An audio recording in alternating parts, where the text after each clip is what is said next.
And Hey, Daddy, this is the man of the champions, Bill Fonzie Alfonso, giving a shout out to something else. something else, Daddy.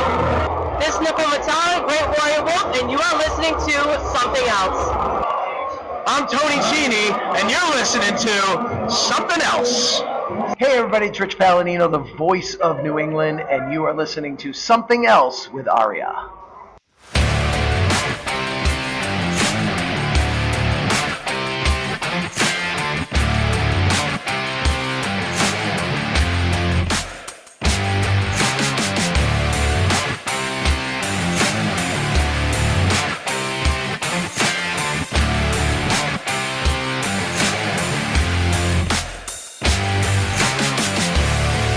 Hey.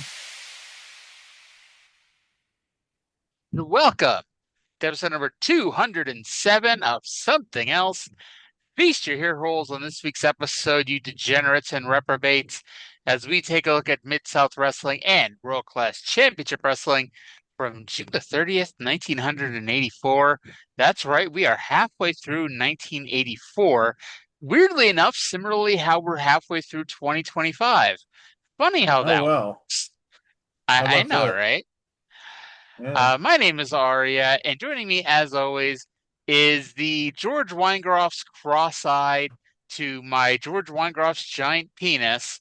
It's Trae. Trae, how you doing today? I was not prepared for that one. Oh, there are certainly things in the world that I can say I would like to be better, and I certainly have complaints and grievances, but I have a very cute kitten who is having a very cute relationship with the other cats, and I'm getting ready to go to wrestling like several days in a row, so I can't really say that I feel too bad right now. That's good. So, I'll be honest, and I stayed out of this discussion for a number of reasons, but either on Blue Sky or Twitter the other day, there was some guy going off about how the stadium for Y'all In it has a roof, so of course they're going to close the roof, and he's calling everyone a fucking dumbass for not realizing that. I didn't know the stadium had a roof. I, I'll be I honest, I don't watch a lot of baseball, and the Texas Rangers, when I do, aren't the team that I'll watch. So, like, I've never seen the Rangers play a game with the roof up. why why does anybody fucking care? Apparently, people were complaining about the heat. Oh yeah, it's fucking Texas in July. What do you expect? And it's gonna be in the afternoon. I'm gonna take a portable fan. That's oh, I should take a hat. I should get some kind of like big floppy hat. We didn't realize we had fans. You're going to take one of our fans portably to this stadium show? I don't know if we have any of those kind of fans, but I do have some of the other kind of fans. Oh, I thought you were going to take that person who said that this show is awful. Are they a fan now? I assume they were have always been a fan. Yeah, I mean, I usually call things awful when I'm a fan of them. Yes. Because it's like it's a hip thing, like the cool kids, something's bad, that means it's really cool. I'm not going to start this conversation with you again. Okay. We're gonna talk about pro wrestling where, remember that lawsuit, the Eric Bischoff Instagram lawsuit when Bischoff challenged Vince to match at Slamboree and said that there was no chance Vince McMahon would show up. And Jerry McDevitt wrote a legal letter saying that in pro wrestling, when you say something isn't gonna happen, that means it is. Yes, I do remember Can, that. can you imagine having to make an actual argument in court about that? I I think want to. What was the verdict on that? I think like it never went any further because like it was just like a legal letter to tell Bischoff to stop promoting that Vince is going to be at Slamboree, and then Bischoff read the legal letter on Thunder. Okay, was that the lawsuit that ended up giving them like right of first refusal to buy WCW, or was that something else? No, that was the Scott Hall and Kevin Nash trademark infringement lawsuit from '96. That took 4 years to be settled, which is why Scott Hall Oh. didn't get fired until 2000. Oh, that's why. Okay. Okay, yeah. I don't know that I had ever had that put together for me. Yeah, it's like basically when Scott Hall was at his ultimate douchiest, and I imagine if Scott Hall was still with us, he would have told you, he'd tell you the same thing right now. That when he was at his ultimate douchiest, he was like, he didn't give a fuck. He's like, well, WCW can't fire me because I'm a key witness in this trademark infringement lawsuit, which is Well, kind of funny because like Vince's thing, the WWF's thing was like, oh, Scott Hall is being Razor Ramon with the toothpick and the gelled back hair and the speaking with the Latin accent. Like you go to 1991 and watch Diamond Stud, that's yeah. was Razor Ramon. Did he do, he didn't do the accent as Diamond Stud, did he? It wasn't as pronounced, See, it was way but less. I actually just listened to the Between the Sheets episode where they covered that week, and I heard the week that Scott Hall showed up on Nitro, and I heard the promo, and they were breaking down whether or not he used the Razor Ramon accent, and it's definitely not as pronounced. Like it's there a little bit, but it's definitely like he's not doing Razor Ramon. He's yeah. doing he's doing Scott Hall does a little bit of a Hispanic accent. I honestly, as a kid, I didn't know the inside news, so I didn't know the WWF was sending legal letters to WCW. So when they went out on the Great American Bash and Bischoff asked them if they worked for the WWF, I was like screaming at the TV, yes, yes. And they're like, no, no, we're not. I'm like, oh, Ah, oh God. By the way, so I don't know why. I think it's because it popped up in my feed on YouTube. But I was listening to that remixed Mankind theme from late '98 that he did not have that fucking theme very long. And because like the week after he won the title is when they debuted the car crash theme that he had for the rest of his career.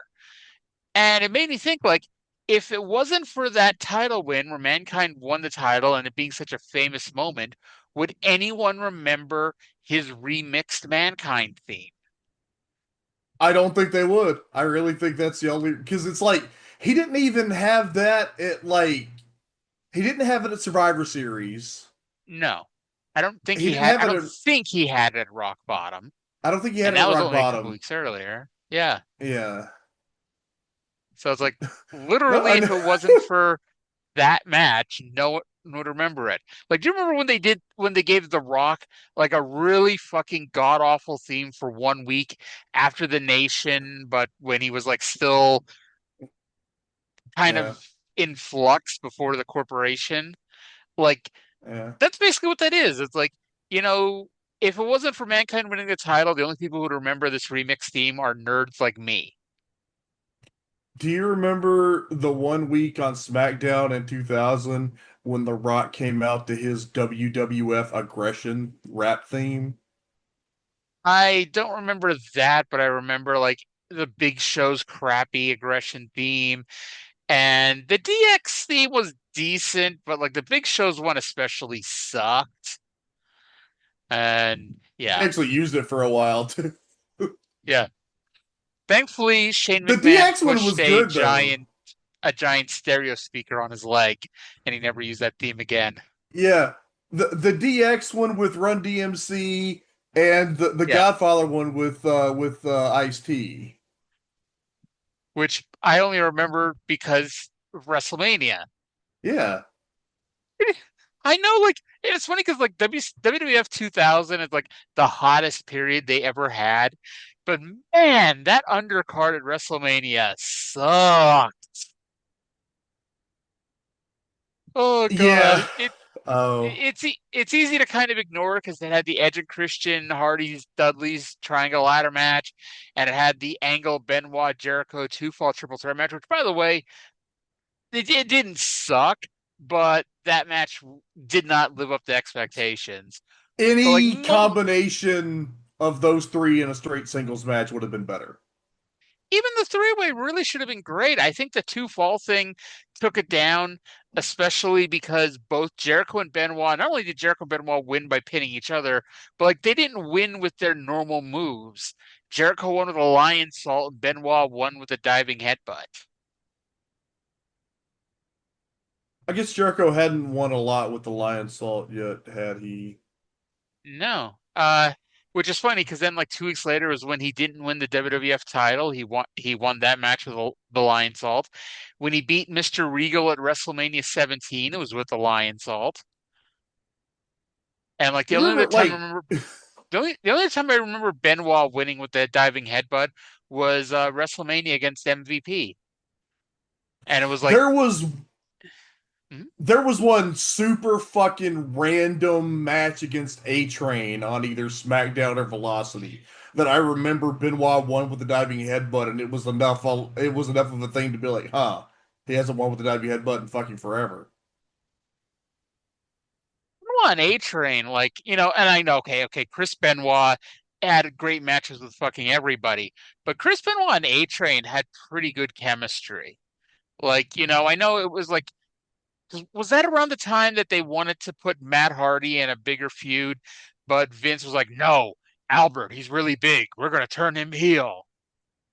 Or was that something else? I don't remember. But hey, look, I watched like his All Japan run. Fucking Bernard is like he's fucking beast. Like he always had stupid gimmicks in the WWF, but like there's a reason that he's fucking the like head trainer there. It's funny because like when I heard that he was called Giant Bernard in All Japan, I thought they were making fun of him and like giving him a gimmick as a dog because like a great Bernard. No, it was like an homage to Brute Bernard. Was this I saw at the time? I mean, I figured out later he wasn't doing a dog gimmick, but I mean, it's like just the name. I'm like, okay. It's like almost as bad as when they would call them the Hip Hop Hippo and all the other shit. Honestly, it's like he's one of those people that, you know, he suffered from the Vince McMahon 3-week push thing. Because it's like they had him. Do you remember like on back weeks on Raw, he pinned John Cena and CM Punk when he came back in 2012, and then they just buried him. And then like before the year was out, he was dancing with fucking Tyrus, wasn't he? Yeah. Look, if you want to see Matt Bloom at his greatest abilities as a professional wrestler, I would highly recommend looking up some Giant Bernard on NJPW World. I'd like to point out we've managed to have the notes for what we talk about this week on the show include Albert, Giant Bernard, and Lord Tensai. So, we're really tricking the Matt Bloom fans out there to listening to this show, I guess. Albert, all right, the wrestler formerly known as Prince. That is another joke that went over my head when I was a kid. I did not get that. When did you get that? I got it I don't know why, but I was aware of the artist formerly known as Prince. I don't know why I was aware of it because that wasn't like I guess I was just culturally aware of it because it was like a big thing. I don't mean the artist formerly known as Prince. I mean Prince Albert. Oh, that. Oh, I was 12. I got that right away. Okay, I was 14 and did not get that. Oh, your friends must not have been a group of nasty little degenerates like mine were. No, we weren't, apparently. And it's like I just like, why is a man named Prince Albert hanging with Droz? Droz isn't the king. No, Do you but remember when? Droz is a piercing artist. Yes. Do you remember when Droz and Tensai or Albert lost the match to the Godfather, and so they had to dress like hoes one week? I don't remember that. That's like a little bit of a gap that right before I started watching. I That may have been on Heat, and that was when Heat was a B plus A minus show. By the way, that the Draws theme that Prince Albert kept using up until TNA, I mean T and A, not Total Nonstop Action. So it's Uh, literally like, and I know he didn't go to TNA, and I'm still in my head like, when did he go to TNA? Anyway, what was I saying? Oh yeah, that theme was a banger. That was a Jim Johnson instrumental banger. That was a kick-ass theme song. Um, but we're really running the gamut on Albert's session this week. We don't even need to talk about World Class Mid-South. We got 2 hours of Albert. The Matt Bloom That may Appreciation Podcast. That may need to be the name of the show. 2 hours of Albert. Let's see if anybody listens to it. I mean, it can't hurt, can it? No. And I think my original idea for the name of the show was A Sensational Show. Nope. 2 hours of Albert. Oh, this is definitely one of those shows where nobody else is going to find it as funny as we do. Just Prince Albert appreciation with no context.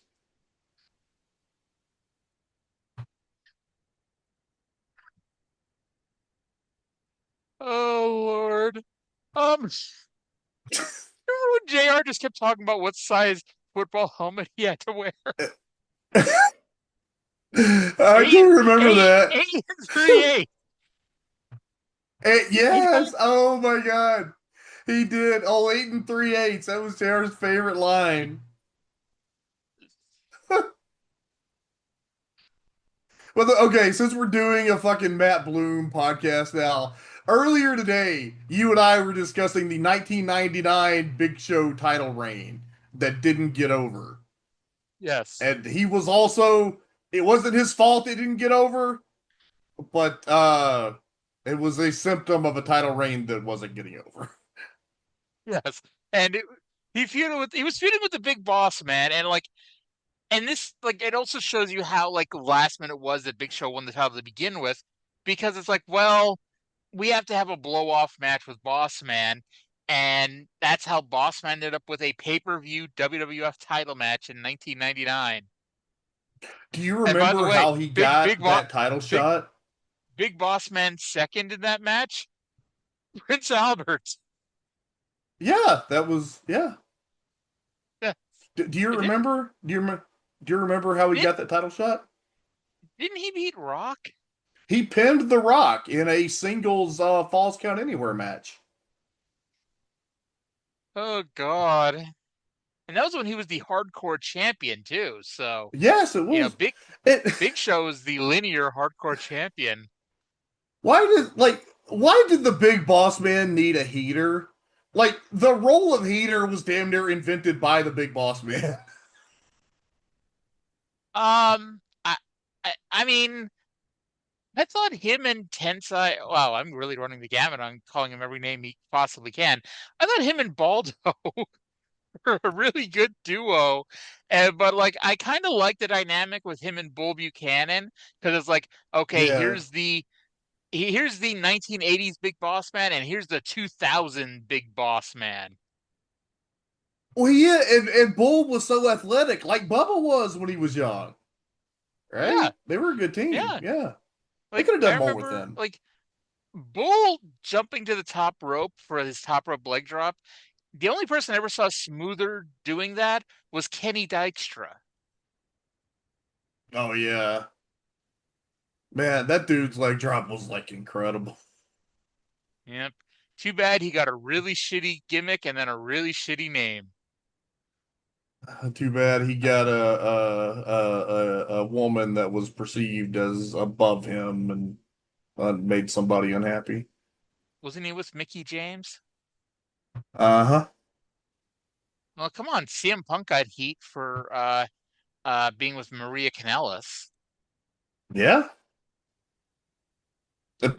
Pretty much any mid-carder who got with a hot woman got heat for it.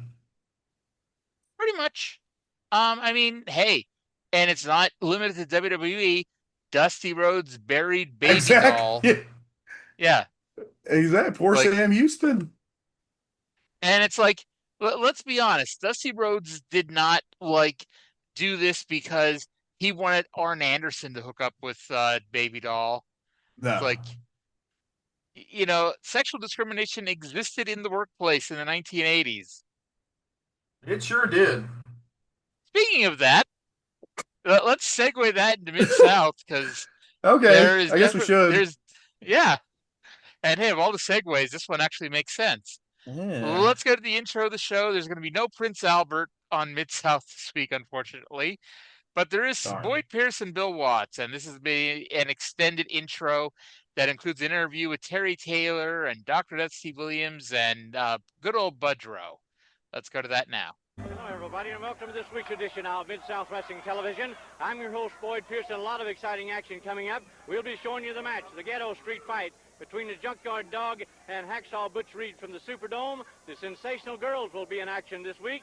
Also, the Big Cat, Ernie Ladd, 309 pounds, is on the card, and we'll see the sensational new team of the Fantastics. To tell you about it, the People's Choice, inside the ring or outside, the president of Mid-South Sports, Bill Watts. Well, thank you, Boyd. It's great to be here. It's been a lot of excitement. You know, we've got an extra Superdome coming up this year, August 24th, because of the World's Fair. So a lot of action. It seems like a lot of talent headed in the Mid-South direction. First of all, we congratulated last week Terry Taylor for his win in June 16th in the Superdome for the television title, the Mid-South television title. And Terry had won the title by combat against Crusher Khrushchev. However, Dr. Death had taken that medal from Khrushchev sometime earlier. And so Dr. Death is with Jim Ross and Terry Taylor to present Terry with the medal at this time. Let's go to ringside. Ladies and gentlemen, last week here on Mid-South Wrestling, Cowboy Bill Watts talked to these two fine athletes. Of course, Terry Taylor, the new Mid-South television champion. And last week, Steve, Dr. Death Williams was here. And Doc, last week you didn't have the medal, and you said that you've forgotten it. This week you've got it around your neck, and it's great for you to bring it down here and give it to the champion. Hold it, Jim. Let me say one thing. I've had a week to think about this. And the years I've been in pro wrestling, I've got a take to get somewhere in here. Let me say something. I've worked very hard. And I don't have nothing against Terry Taylor. I'm proud of him. Glad he beat up Khrushchev. So Terry, I'm going to put this medal up on that post. It's got to go through me to get it. And let me tell you something. That goes for anybody else who wants that medal. I'm going to give them a chance. I'm putting it up on that post. You got to go through me to get it. Well, those are very surprising comments, needless to say, from Dr. Death.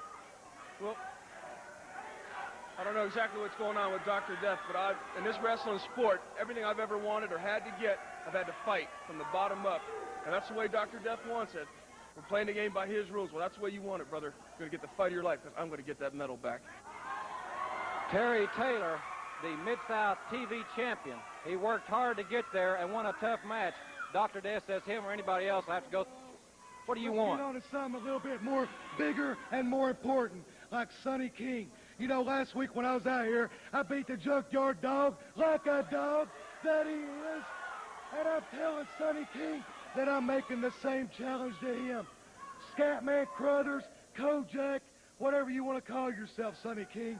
You come down here and stick your nose in my business, well, Pinocchio, you're going to get it taken off. I'm making a challenge to you, boy, right here on nationwide TV in front of 1 million people. Now, if you accept the challenge, be in the ring. You know, they got me wrestling a geek, some guy named Brown or something like that. Everybody on God's green earth knows that I could waste that geek in about 10 seconds. I don't know who's... Shut up! I don't know who's trying to hold me down here. Well, let me tell you something, Sonny King. Don't keep the people in suspense this time. Just be out here, Jack.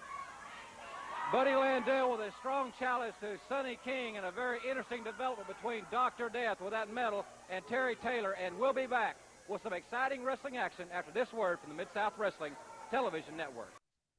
All right, Trey. So this week on Mid-South, we're going to have the Sensational Girls. We're going to have a sensational tag team, the Fantastics. The sensational Bill Watts is doing commentary. Sadly, Sensational Sherry is not on this show. But tragedy.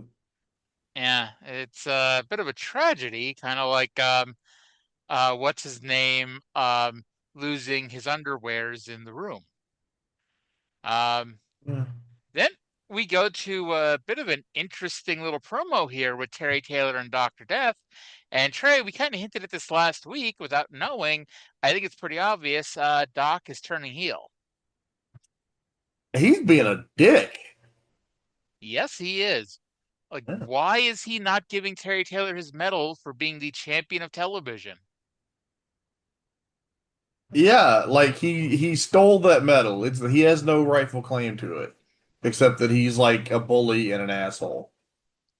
And I'll be honest, I thought, man, this could be kind of an interesting match today, where it's like, oh, it's not really a match, but more of like a physical angle where Doc is going to put the medal on the post and Terry Taylor has to out wrestle him and get to the medal. And spoiler, that does not happen this week. I'm assuming it'll happen next week. By the way, they announced that we're getting an extra Superdome in August because of the World's Fair. Yes. Catch it? Now yes, do you think that they're gonna turn around in a couple of weeks and announce that that's been moved to Vegas?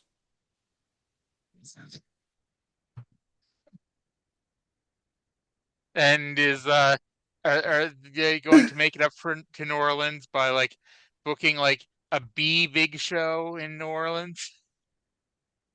Yeah, for the Municipal Auditorium, probably. Maybe the lakefront. There you go.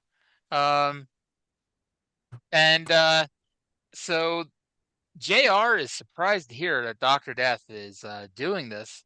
And Terry Taylor, I got to tell you, as somebody who wore very similar clothes in high school, this is not a cool look.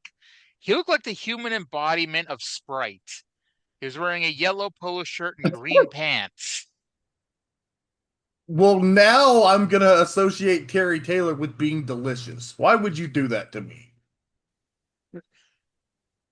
That's funny because like I made that note whenever I watched the show, but like while we were listening to this, I took a swig out of my bottle of Sprite that's next to me. So it's like I was ready for this. Okay, yeah. I have a confession to make. Okay. I had no idea that Scatman Carruthers was a real person. I thought it was just like Buddy Landell riffing, and I Googled it just because I'm like, man, that is such like a random ass name. I wonder if that is somebody.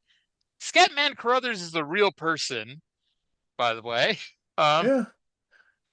I don't remember the names he said, but I recognized enough that I knew they were real names. I didn't really. I noticed it, but I didn't. He also called him Kojak, which I did not note. And if I was smarter this week, I would have called you the Kojak to my Scatman Carruthers. Oh, that would have been better. By the way, this is Kojak, not Kolchak the Night Stalker or Lacey's ex-boyfriend from Toronto. There is nothing I think that was really wrong with the promo, but it was like you could not do this today. No, you couldn't.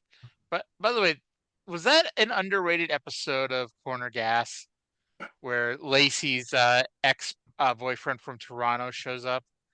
And like the whole episode, Davis and Karen like are thinking that he's like Kojak, who's going to be bald, and they enter the Ruby going, well, Mr. Kojak.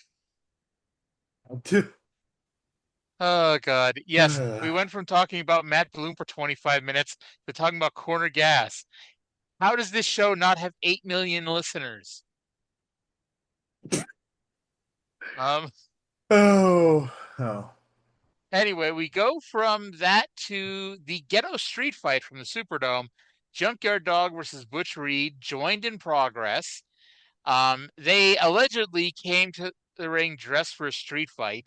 I say allegedly because Junkyard Dog is in like the crappiest t-shirt you've ever seen him wear and some blue jeans, and which I guess kind of makes sense because you don't want to go to a street fight in nice clothes unless you're Butch Reed, who goes to a street fight apparently in a nice suit and tie. It was tremendous. I thought that they were both perfectly dressed. Yes. So I have a question. Mm-hmm. Has Dog always been terrible at selling, or was he trying to do something here that didn't work? Honestly, I don't know, because like if you think about it, like he did not ever sell much on TV. At least Yeah, during but this it's era, like, like not during a match anyway. Like he would sell during whatever angles setting up his next feud, but that was it. because it's like he had to sell here because of the step, but him selling was just fucking plain. It was bad.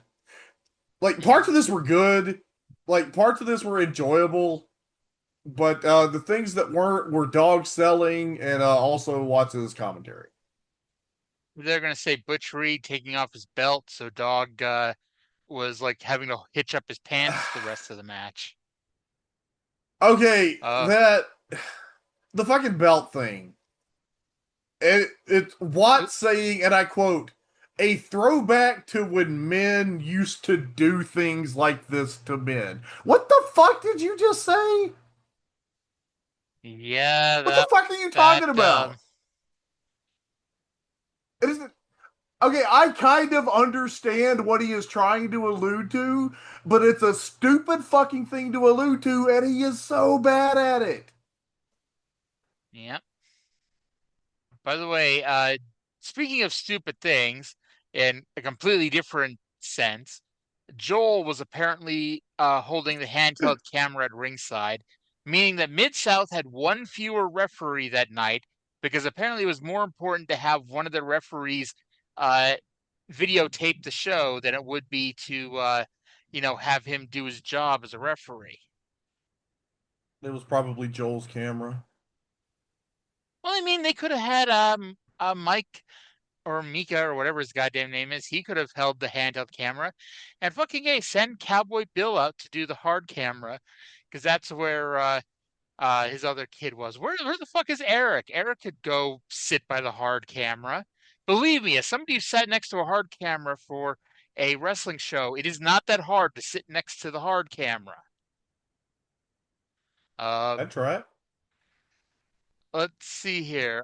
And also, it does not take talent to hold a camera. It takes talent to be good at it, but anybody can hold a fucking camera. I Honestly, I am said not very good at holding things. Bill should have been down there holding the camera. He always wants to be everywhere. I wrote Bill Reed should should be Bill should have held the camera, and Joel should have done commentary. I don't know if that would have been any better, but I wrote Reed should have been disqualified for potentially exposing the little dog to the crowd by taking off Dog's belt. Oh my. So Dog got the cover and Budrow ran in, and instead of breaking up the pin, he gives the referee the corkscrew elbow, which I guess stops the count, but I think it would have been better had he done that to, I don't know, the Junkyard Dog. Damn it, buddy, we are already down a ref, and you're gonna elbow drop. Exactly. Maybe Budrow, well, I guess it was the main event, but like Budrow should have to do the camera work for the rest of the show now. JYD put on a small package, which is one of those things like you'd have to see it to get what I'm saying. It's like he did the most complicated looking small package in the history of small packages, and outran Ernie Ladd, who dropped a double leg drop on Junkyard Dog, and Butch Reed won. And I was not expecting this, mostly because I saw the cage match results of this show. It said Junkyard Dog won. Junkyard Dog did not win. Cage match. I've found cage match wrong on like a lot of the, not a lot, but some of the Mid-South shit and some of the Smoky Mountain shit. Now, But here's the thing too. Dog, he wasn't undefeated at the Superdome. He'd lost 2 other times, but both other times he lost, it was one of those gimmicks where he had to wrestle multiple times on the show. So you at least got the, oh, look, Junkyard Dog won to make up for the fact that Junkyard Dog was about to lose. But this was the first and spoiler only time he lost in the only match he had in the Superdome. So do we think this is why what happens in a few weeks happens? No, I think, he saw what was going on with Vince and, the chance to be number 2 under Hogan and, probably was a bigger paycheck than being number 1 in Mid-South. Well, I can almost guarantee it, especially when you consider all the dolls that they brought in, and Dog was one of the top guys. Maybe he already knew and just didn't give a shit anymore. That's true, because I don't know how long it really went, because you hear I'm about the stories to look. about. Yeah, it was the beginning of August, so it's like when you hear the stories about Vince raiding all these people, it's at best, it was a month before they would show up on WWF television. So it's he may already have his feelers out to Dog at this point. And although, here's another thing. Don't the Freebirds show up for their 1 week in the WWF in July? So do you think maybe if that's the case, do you think, Vince went to Hayes to see if he could get in touch with Dog? By the way, that's maybe my personal favorite Andre the Giant story. The Freebirds week in the WWF. Do you know it? No, I don't think so.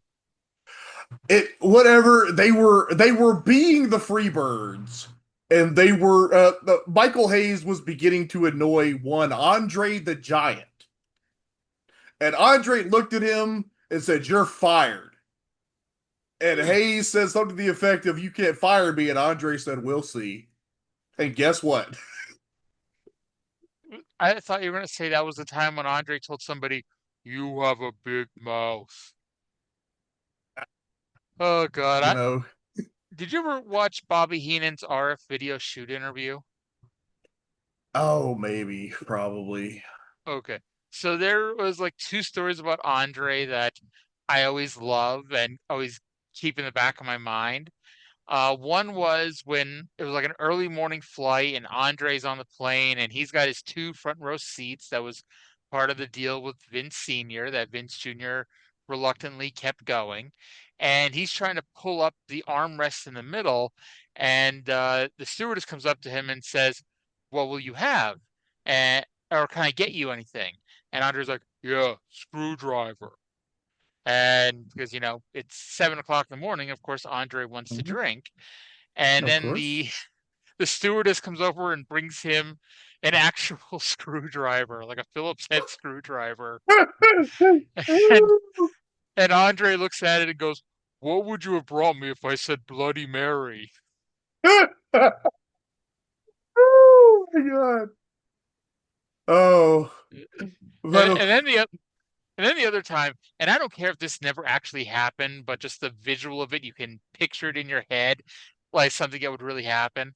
So Andre is on an elevator in a hotel room, and the only other person on it is this very hoity-toity, uptight woman and the very nicely accoutramented, lady.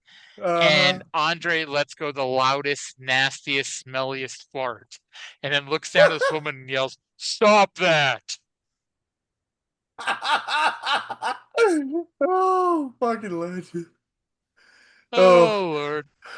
By the way, Dog's last matches in Mid-South are the August 1st TV taping. Yeah, a month left of Junkyard Dog, and it's like it really comes out of nowhere. And it's like, and I talked about this last year when we were like on the 1 year countdown mark. I'm like, I went ahead and watched Bill Watts's intro the week Dog leaves, and it's like he was like almost embarrassed to say that the dog was no longer here. And yeah. But honestly, like we said though, like it's territory days. It was time for Dog to go somewhere else and freshen up. Yeah. Like it sucks that he left Watts with like no notice. It sucks that he went to the WWF and tried to compete with Watts when they would book him in New Orleans. But at the end of the day, especially in 1984, and we talked about this, Dog sticks out like a sore thumb in 1984 Mid-South because it's like we're going full force on all these new guys and pushing these new people to the moon. And here is Junkyard Dog from the last booking administration. It's like, oh, we kind of got stuck with him now. Oh, yeah, that's right. Hadn't thought of that. But, yeah, so by the way, Sonny King, the next black man up, ran in for the save. And eventually Budrow is the one that ended up tarred and feathered. Now, I mentioned last week when Ernie Ladd was out there, I thought they were going to do a thing where, Ernie Ladd teased being on the side of Butch Reed and Budrow and then joined Dog. But of course, because this was after the Superdome, but they never told us what had happened. So, it would not, I would not have been expecting that if they had told us that Ernie Ladd had, been in their side at the Superdome show. Yeah. So any other thoughts on this match? Oh, what match was it? The Ghetto Street Fight? Yeah. No, I think we've said it all. All right. So then we get Princess Victoria versus Wendy with a Y Richter in a special girls bout. And just a reminder, as we noted last week, Wendy Richter is 23 days away from beating the Flabulous Moolah in Madison Square Garden. And then at some point during the next year and a half, she does not have the sex with the Iron Sheik after Sheiky Baby shared his medicine with her. Well, Dad gum. That's that's not a good joke, so I don't know what to say to that. By the way, have you ever seen the movie Highlander? There can be only one. Yes. Yeah, one of my favorites. I'm a big fan of the whole franchise. But that the movie takes place in New York City. And the opening scene shows Connor attending a wrestling match at Madison Square Garden. And he is watching the Freebirds wrestle. That means that the starting date for that film has to be August 25th, 1984, the day of the Freebirds one and only Madison Square Garden match. Okay, so then my theory that Michael Hayes could have been the go-between between JYD and Vince isn't true because he's already in the WWF at that point. They got there on August 4th and left. Their last match was November 30th. I'm shocked it was that long. I didn't even think it was that long. Let me see. When did Dog start the WWF? I bet. Okay, yeah, he starts the 10th. So yeah, it's the 10th. At the keel. So Jim Cornette randomly came out with a trophy to watch this match as Victoria worked the full Nelson. And I got to tell you, if Chris Masters was in there, this match would already be over. And then Wendy made it 2 for 2 over the women's tag team champions with a roll-up and a handful of tights. So we're building to a match that never happens, where Wendy Richter finds a partner to challenge for the women's tag team titles. And actually, I mean, this could just be me booking. I was starting to think, hey, get Princess Victoria and, what's her name from last week, Velvet McIntyre. And have a tag match against Wendy Richter and Jim Cornette. Oh, fucking money. Oh, why did that not Oh. Well, I can tell you License why to that print didn't money. happen. Like, there's a very obvious reason why that match never happened. But Because they never come back. yes. Let's go to a Jim Cornette promo here at ringside. We are here at ringside with Jim Cornette. Mr. Cornette, you asked... Hold on just a second. Jim Ross, why don't you just let me say, first of all, you should be privileged to have this girl on your television show, because you talk about Chris Everett Lloyd, you talk about Martina Navratilova, let them get back. This is the greatest female athlete in the world today, and if you want to talk about Christy Brinkley, forget that too. Wendy Richter right here is the real uptown girl. For everything I've ever got, I worked for it. That's right. Wendy, you are a real uptown girl, and I'm proud to be standing here beside of her. And Wendy's done a few things for me lately, and of course she's been well compensated for it, haven't you? But one of the most important things that I want to do here today is thank her for the little aid that she gave us at the Superdome when we sort of made a fool out of that bullwinkle of moose hacksaw Jim Duggan. I know that was service above and beyond the call of duty to have to kiss those slimy lips, Wendy. Don't worry, it will never happen again. But for that service above and beyond the call of duty, something that has never before been bestowed on anyone, right here, an honorary membership, and by the way, the first female ever, an honorary membership in the Midnight Express for you right here, Wendy.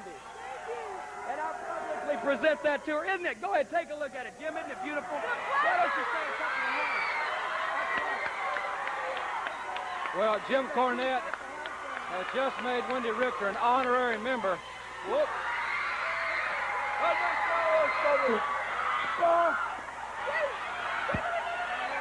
Come on. Whoa.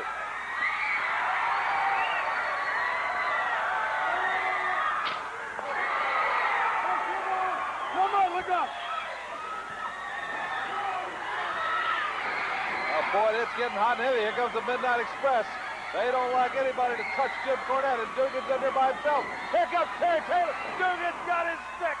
And the ring clearing. Boy, Dugan came out and he smashed that trophy, and I thought he was going to slap Wendy Richter for a minute. But instead, Dugan kissed her, and I'll guarantee you, he kissed her like she'd never been kissed. He laid it on her, and as we try to calm things down, we'll return after this message on Mid-South Wrestling Television Network. So instead of physically assaulting Wendy Richter, he sexually assaulted Wendy Richter. And to great acclaim. Yes. 1984 is definitely not 2025. We have said that before on this program. For better or worse, till death do us part.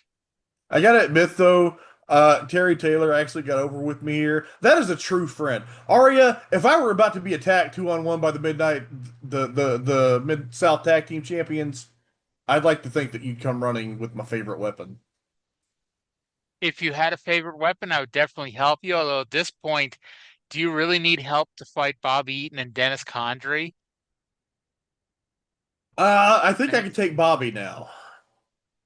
What do you think about Dennis? You think how old is Dennis? I'd have to say somewhere in his 70s. Oh, I love Dennis Condrey. I would not. I would not. You don't want to beat up an old man? Or get beat up by an old man? By the way, 73 years old. I wanted to teach seminars to young wrestlers on how to emote. That's what I want Dennis Condrey to do. Okay. Is Wendy Richter, I don't remember her Southern accent being this pronounced in the WWF, but was Wendy Richter really laying on the Southern accent thick here? Because, she's a Dallas girl. Or was she really toning it down in the WWF? I'm sure she toned it down in the WWF, but when you asked me that, number one, I didn't think anything of hearing her at all. This promo, it didn't set off any bells. And the one time I think of her, the one thing that's really burned into my brain is WrestleMania 1, the promos. She sounded Southern as fucking Apple Cobbler to me in those, so. Apple Cobbler? Apple Cobbler. You know what peach cobbler is? I mean, I guess it's pretty obvious what It's apple cobbler is in comparison, but yeah, yes, same thing, but with apple. So up next, the Fantastics took on the team of, at 242 pounds, Pat Rose and Barry Orton. I don't want to alarm you, but Pat Rose and Barry Orton are both better than Ed Siegel. Yeah, you know, can I have the floor here? Do you need? Is there anything important? I was just going to say next week the PYTs are going to be here, and we're really increasing the tag team division here, aren't we? Yeah, they are. Okay, so what they did here was they put a very good team against two enhancement wrestlers who are actually fully qualified workers, and shockingly, the result was pretty good. Like they went 5 minutes, and they had a good match, and then the finish. And you remember, this is the Fantastic second week on TV. Yeah. Or Tommy Bobby Fulton. Tommy goes to press slam Bobby onto Barry Orton for the finish, and then totally drops him straight down onto his fucking face. I think they need more work on their finish. Oh, poor Bobby. And he just had to very awkwardly scooch back onto Barry O and pin him. And like, it was just, I'm sorry, Tommy. You're great. This was a bad spot. But, by the way, we were just talking about Wendy Richter. Apparently the Cauliflower Alley Club is taking donations for Wendy Richter, due to Richter's home burning down. Oh. Yeah. So when is this? y'all When wanna? was this? Is this new? I don't know. I mean, they're just now taking donations for her, so I imagine soon. Ish. And also apparently Teddy Long's son passed away. Teddy Long's son, Antoine. So sorry for Teddy. This is what happens when you read the Figure 4 Daily Update in the middle of the wrestling show. I don't know what's going on with Wendy Richter and how she feels about it, but if she wanted to make an easy few bucks, I am certain that Uncle Tony would shell out a few bucks to get her to do an angle with Timeless Tony Storm. Oh, I'm sure. By the way, Martinez Promotions is doing a show on Sunday in Dallas at 1520 Nolan Ryan Expressway, featuring a three-way main event: Jack Cartwheel, Laredo Kid, and Psycho Clown. Oh, damn. I wish I wasn't coming back Saturday night now. You're coming back Saturday night? Huh. Well, the show Saturday afternoon. will be over. Yeah, the show will be over by like 6, which means I can be home before midnight. And I can be home with my cats. That's a good trade-off. That is a very good trade-off. Butch Reed and Crusher Khrushchev versus the Alabama Junior Heavyweight Champion and Mike Jackson and Mark Ragen.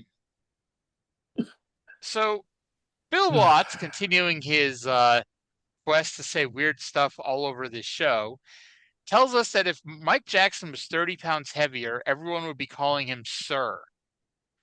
So does that mean we call him Ma'am now? No, that is not what that means. That's actually a pretty decent lie.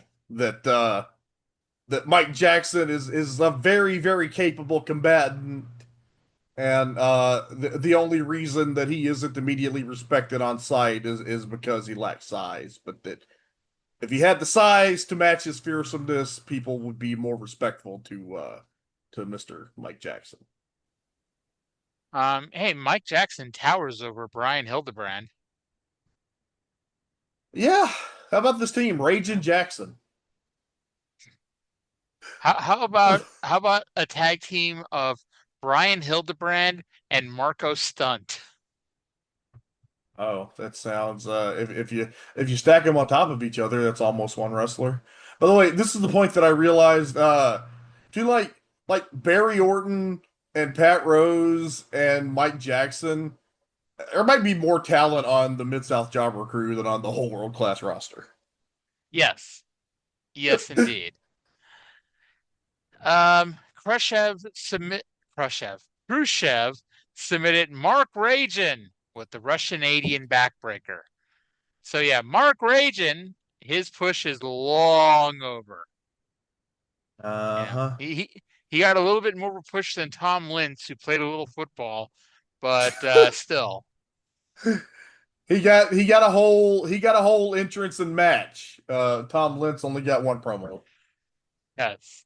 Plus, didn't Mark Rajan win his first match?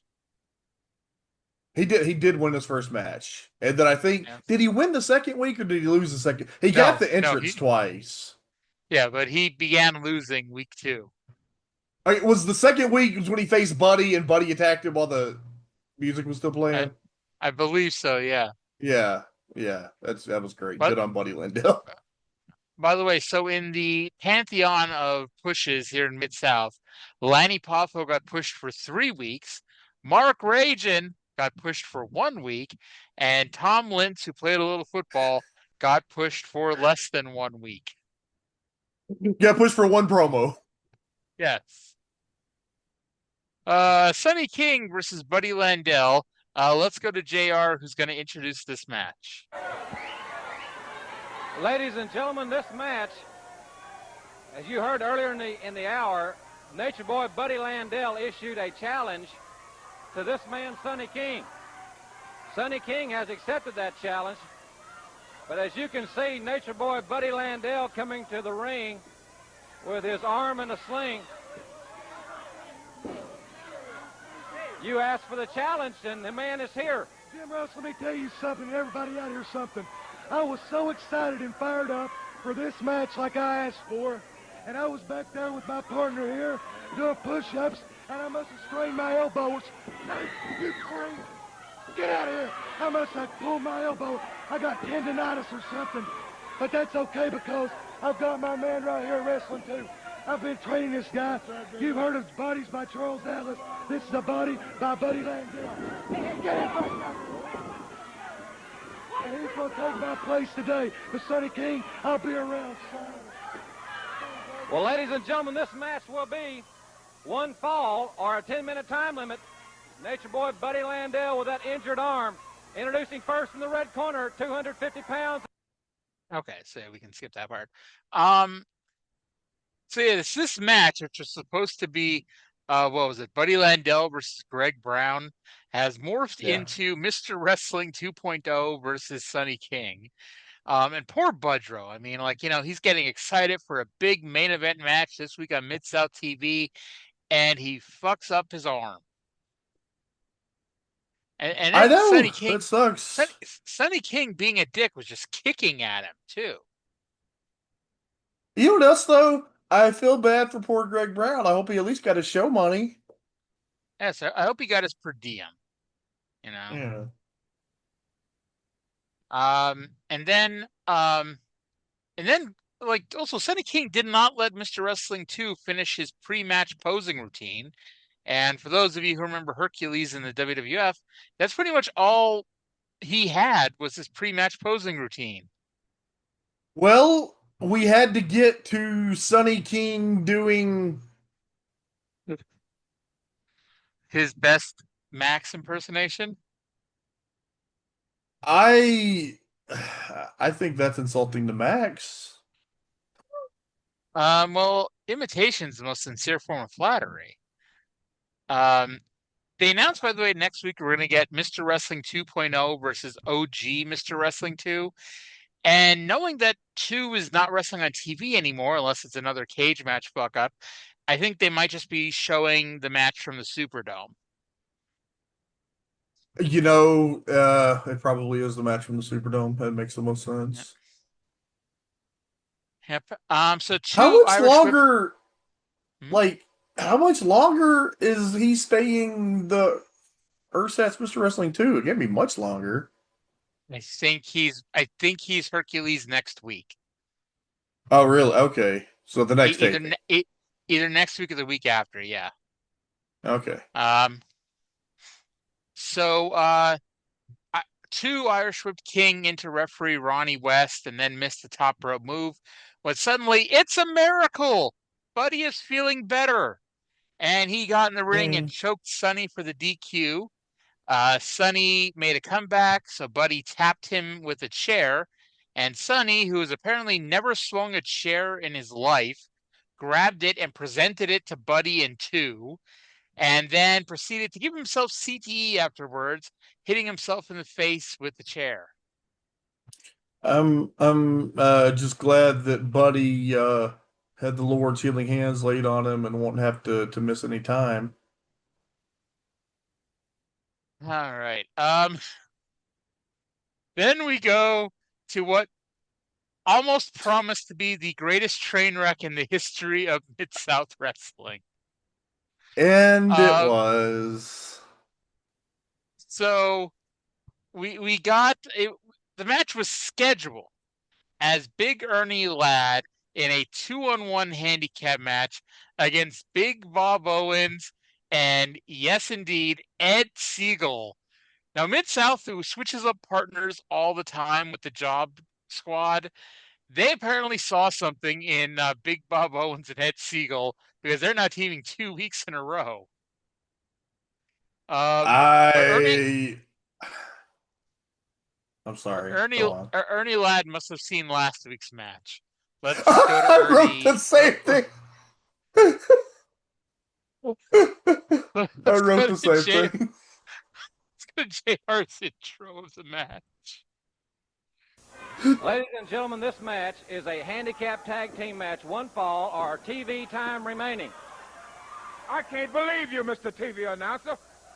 Last week I had 2 bums that couldn't stand up. Now you give me 2 more bums that can't stand up. What do you think I am? A bum seeker? Why don't you have Magnum TA down here, somebody that's got a belt or title holder that I can beat up real bad? Why don't Magnum TA stop hiding behind his mama's apron string or somewhere and come down here and put that title on the line right now so I can beat him this day, this night, this hour, this moment? I would like to beat that Magnum TA. Shut up out there. Don't be calling no Magnum TA. I would beat him right now. And Mr. TV announcer, let me get something straight right now. You bring 2 bombs into me now. Wait just 1 minute. Okay, can we just say I fucking love Ernie Ladd? Me too. I have never heard the phrase bum seeker in my life. Oh, what do you think I am? A bum seeker? That line. Oh, and by the way, I was looking up Ernie Ladd on Cage Match, and I found he was born in Rayville, Louisiana, which is less than 60 miles from where yours truly was born. Nice. By the way, I think if for nothing else, for introducing us to the word bum seekers, I think we can officially induct Ernie Ladd into the Something Else Hall of Something Else. Oh, absolutely. Absolutely. Oh, the big cat. What do you think I am, a bum seeker? Oh. Like this was better than them having a match. And by the way, don't think that the saga of Ed Siegel ends with him just standing in the corner. Oh no. Oh no, the big cat threw him over the top rope, and the motherfucker almost fell down on the wrong side instead of going over. Yes. Siegel could not be thrown over the top rope is what I wrote. Oh, Lord. So after Siegel eventually throws himself out of the ring, because, I mean, at this point, if you were Ed Siegel, even if you were the worst wrestler ever, would you want to stay in the ring with Ernie Ladd, who has just been accused of being a bum seeker? If I was Ed Siegel, I would never even look at a wrestling ring again after this. If I was Ed Siegel, I would have left after the goddamn first taping. Yeah. Yeah, if only. Oh, God. I love that we had the same line. Ernie Ladd apparently watched last week's show. Oh, that was just the layup. So after Ed Siegel eventually jumped over the top rope, Ernie Ladd still has more to say, and thankfully Mr. Ring Announcer is still in the ring. Bums out of here and keep these kind of bums out of here. Hey, that's right. Get Magnum TA down here right now so I can beat him up and get him out of here right now. Mr. Ladd, I don't make the matches. I just do the announcing in the ring. That's all Whatever I do. you do, don't talk me to death. Where are you? I know he's hiding behind the TV monitor, behind his mama, or somebody. I want him down here right now, Mr. TV announcer. Right now. Well, Mr. Ladd, you have got your wish. Here is the North American champion, Magnum TA. Let me tell you something right now, Big Mouth. I'm no coward, and I don't hide behind anybody. I'm those people's champion out there. I'm here now, and what do you want to do about it? I want that belt in the ring right now, boy. Go get that belt and put that belt on the line so I can beat you right now this hour. Ernie, you of all people, you've been a champion. You know you can't do those things around here. You got to go through Grizzly Smith to have a What do I have to do? What do I have to do to make you put that you got to do here in Mid-South to be able to do that.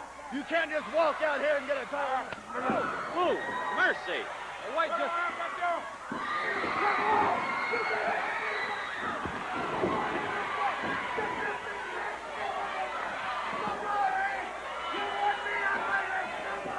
I've seen this old trick before. It comes down at the last minute. The time is about to run out on the clock right now. No, I want him. I want him when I got plenty of time. When I have plenty of time to beat you, mister. You make the match with me. Don't tell me about it. I want to beat him when they have more time. Not just 1 second or 2 minutes left. I want a half an hour, all the TV time to beat that bum for that championship. Don't try to. Ladies and gentlemen, let's go back to Cowboy Bill Watts and Boyd Pierce. Okay. So, Trey, if we took a drink every time Magnum TA gets slapped on this show, how soon until we need a new liver? Not as soon as Magnum TA is going to need some new dental work if he keeps getting the taste slapped out of his mouth like that. But by the way, as great as JR is, we really needed angry Boyd Pierce here, yelling at Ernie Ladd that he's not the one that makes the matches, that he needs to talk to matchmaker Grizzly Smith, because Boyd is just great when it comes to that. When people get up in his face that they want a match, and Boyd's like, I don't know why you're talking to me. I'm not the one that makes the matches around here. Like, well, you're the guy who has the microphone. Or Grizzly Smith doesn't walk around with a microphone, to the best of our knowledge. So speaking of Ernie Ladd, in 1980, the Big Cat had an All Japan tour, and on the last day of the tour, he had a singles match with Giant Baba. And I just searched on YouTube, and here it is all its glory. So as soon as we're done recording, I have to watch the Big Cat against Giant Baba. I was going to say, that's either amazing or awful. No in between. Absolutely. I can't wait to see. By the way, even though he's worried about being considered a bum seeker, he still wants to wrestle that bum Magnum TA. So, what is that? Well, that bum has the belt. That's true. That bum does have the belt. By the way, and watching TA get slapped again made me think about this. We forgot to mention something during the Jim Cornette segment. When Jim Duggan came down, he hit Cornette, and Cornette took a Bill Watts just slapped him bump, flying 10 feet off outside of the camera. Oh, wow. I didn't even catch it this time. I gotta say, Cornette somehow knows exactly where that camera, how far that camera can see, because he makes sure to fly right off camera. It's almost like he has experiences with cameras of some kind. It's almost like Cornette gets slapped a lot, you know? Yeah, that too. He's not quite Sammy Guevara with his very punchable face, but Jim Cornette looks like the kind of guy that gets slapped a lot.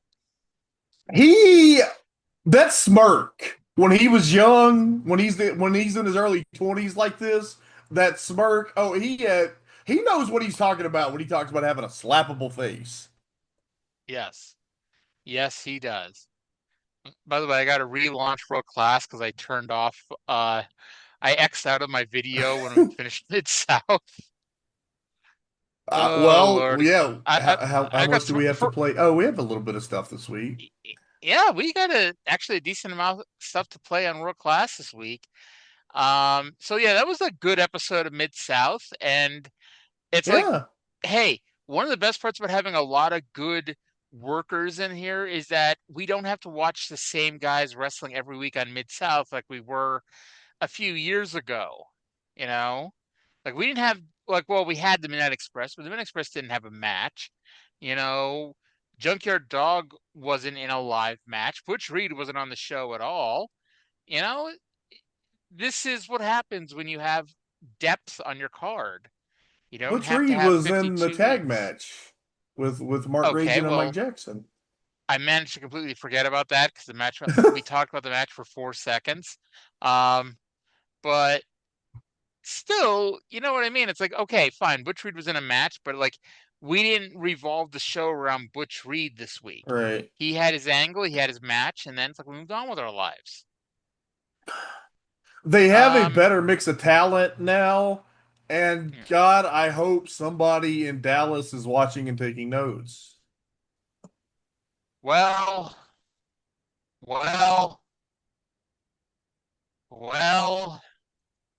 Let's go to tell them, Hawk. Let's go to Bill Mercer with the intro of this week's World Class.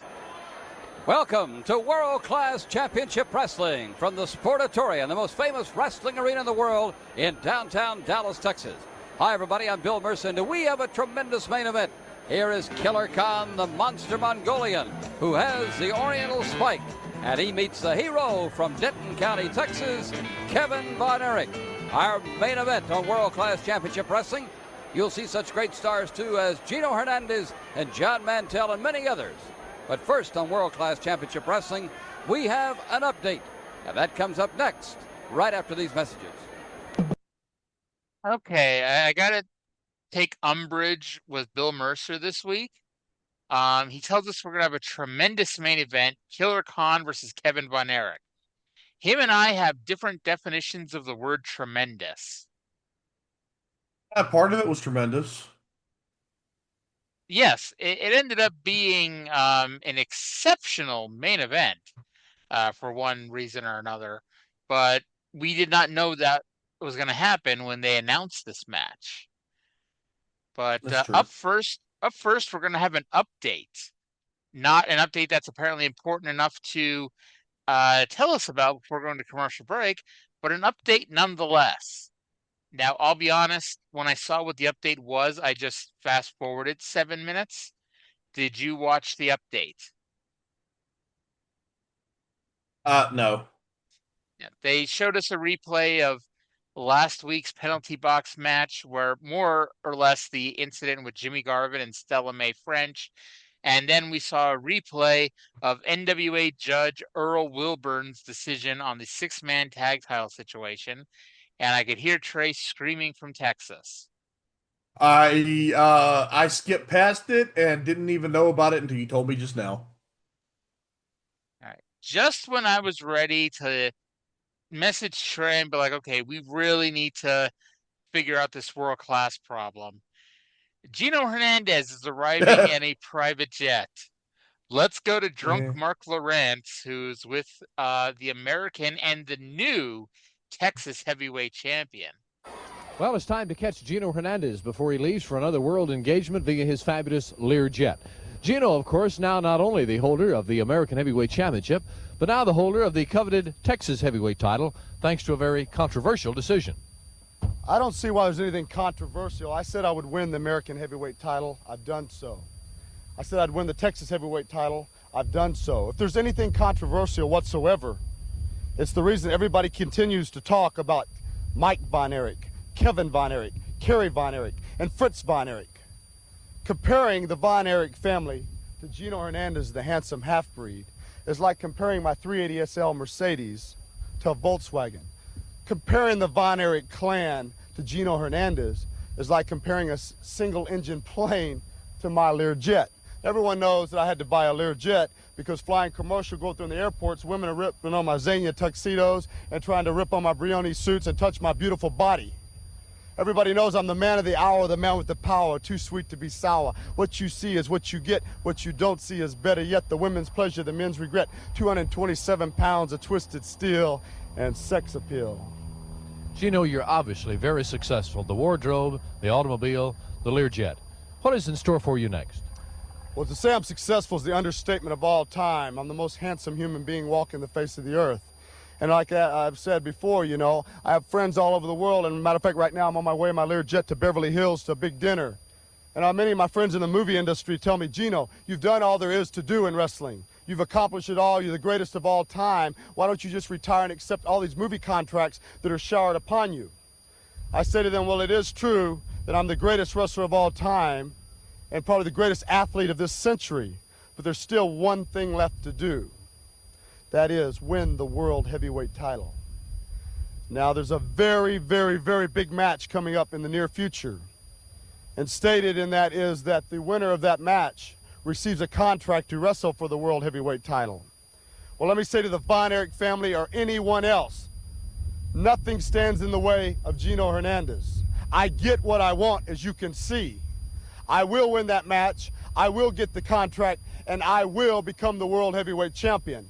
I collect cars, I collect planes, I collect titles. It's like the saying goes, the only difference between men and boys is the price of their toys.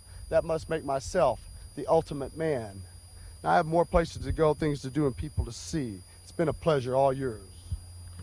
Okay, Gino Hernandez setting the pace on the jet set of the wrestling world. Okay. I will watch 21 more months of shitty world-class matches with John Mantell in 15-minute time limit draws if we get fucking great Gino Hernandez promos every week. Do you know who Gino beat to win the Texas Heavyweight title? I didn't look it up, but I imagine it's probably a Von Erich. Ric Flair. Really? The American heavyweight champion defeated the world heavyweight champion to become the Texas heavyweight champion.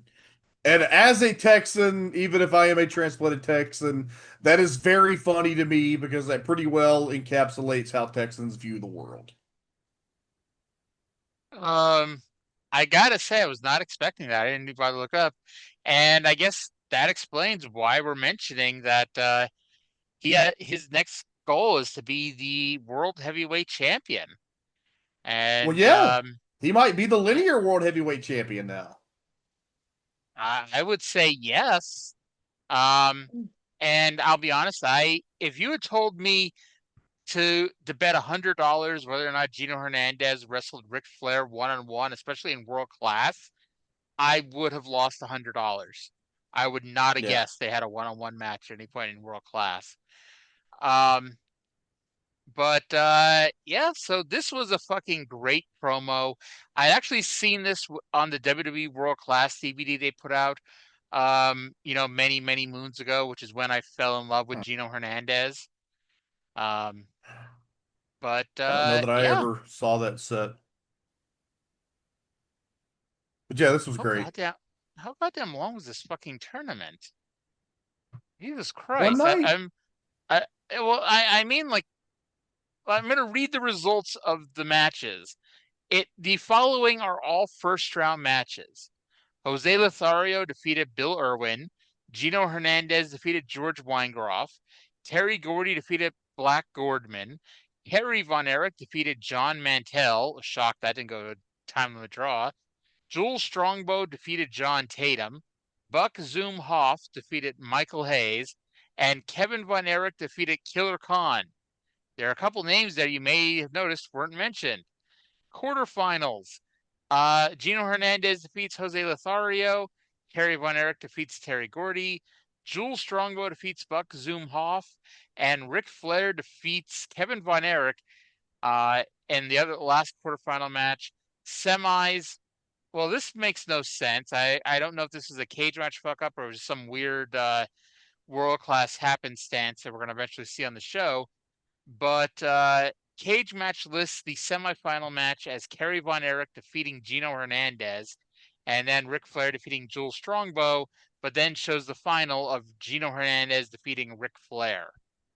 Okay, I am on World Class Memories, and on their list, it says the first round match between Kevin and Killer Khan was a double disqualification, and it has Flair getting a bye in the second round. And then it has Kerry defeating Gino in the semifinals, but Kerry was quote-unquote injured, so Gino advanced. But still, that's a long-ass fucking one-night tournament. Oh, yeah. 13 matches. That's a lot. Yeah. So we go to our first match, and I was tested in my I will watch 21 months of bad world-class matches to get Gino Hernandez promos, when we immediately go to cross-eyed George Weingroff's penis versus Johnny Mantell in a 10-minute time limit draw. I wrote that before the match began, and I did not have to change it. Now, I'll be honest, and partially because Mid-South doesn't do close-ups in the ring like this, and partially because Mid-South's footage is still mostly a little grainy, I never noticed Weingroff having a cross eye. You have to really look. Well, World Class made up for that because we saw it on full display this week. Okay, but he's been on the show before, but I swear there was something different this week. Either they got a new camera, or they're playing with different camera angles, or the lighting is different. The show looked different somehow. Was it just me? Did you notice this? Honestly, I thought last week's show sounded differently, and I forgot to mention this, but last week's show, it sounded like Mercer did commentary after the fact. I don't know if he actually does commentary during the show, but it felt very pre-recorded commentary last week. So maybe they're just working on different production things, and I kind of get the vibe that Mercer always does voiceovers in post. Well, I know the 1 week they showed him sitting in the background of the Sportatorium. So I don't know if it's just like one of those things like when the WWF would have, the B show announcers sitting at ringside. And so you could see them in the background, even though they do commentary and post-production. It might have been something like that. I don't know. Yeah.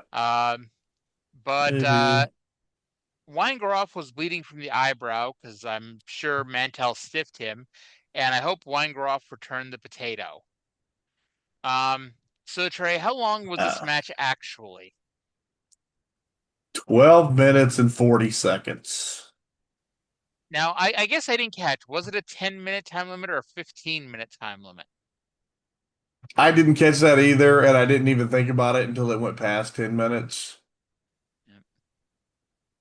All right. You know what's worse than a Johnny Mantell 12-minute, 10-minute time limit draw? Johnny Mantell got interviewed by Bill Mercer. Let's go to that right now. John Mantell, it's exciting to have a match as well done in sportsmanship and rules and ability as you two had, and also with a man like Weinglove. Thank you, Bill. It's a pleasure to be out here to talk to everybody tonight. Just want to say it's my pleasure to wrestle in front of everybody when they have that kind of competitive match, sportsmanship, and here's a man that knows how to wrestle. Some of y'all come and sometimes you get a little carried away in the ring, but the bottom line is wrestling. There was no rules broken tonight, all scientific wrestling. George Weingroff, definitely, as far as scientific wrestlers, one of the best. I'll tell you, Bill, I had a very good opportunity when I was in high school and college to once or twice a year to draw a blind school, a school where every member on the team is blind. They're all blind. But let me tell you something. Their other senses are improved. They can hear you coming. They can smell you coming, man. They know where you're at. They may not be able to see you, but they know exactly where you're at. And it's an honor and a privilege for me to wrestle in a ring and to wrestle such a fine human being as George Weingroff. And I'll tell you, he's every bit a competitor that any man with two eyes that can legally see is. And George Weingroff is considered legally blind, and he's a hell of a competitor. Thank you, John. Thank you, Bill. Thank you very much. And we'll be back with Gino Hernandez and his battle next on World Class Championship Wrestling.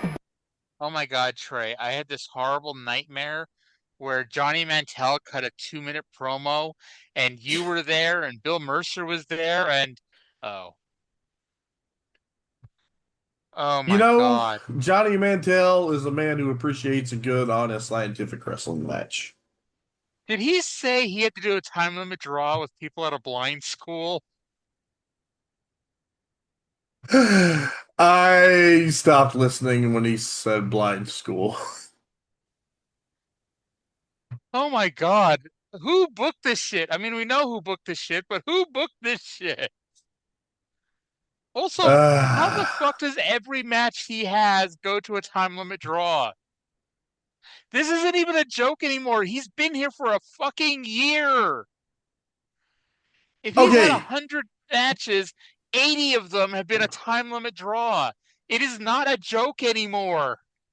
All right, so the New Japan Young Lions, when two new ones debut and they'll debut against each other, and they'll go to 10-minute time limit draws just like a few dozen times, and the deal is that they haven't developed powerful enough techniques yet to win matches. Okay, so what does that say about Johnny Mantell, who has been wrestling for 6,000 fucking years? I don't know. So you're telling me that Johnny Mantell hasn't yet graduated from being a young lion? Yeah. Who was it? Who was it? Did you say you were watching All Japan and Johnny Mantell was wrestling? And was it Misawa and Kobashi or watching? No, it was Kelly Kiniski. It was Kelly Kiniski, and the one of the young boys that was watching was Toshiaki Kawada. I think he said Misawa was there too, but yeah, he was there too. Yeah, he was there too. Now I will say, because like you made a joke about this, and we're making a joke about this now.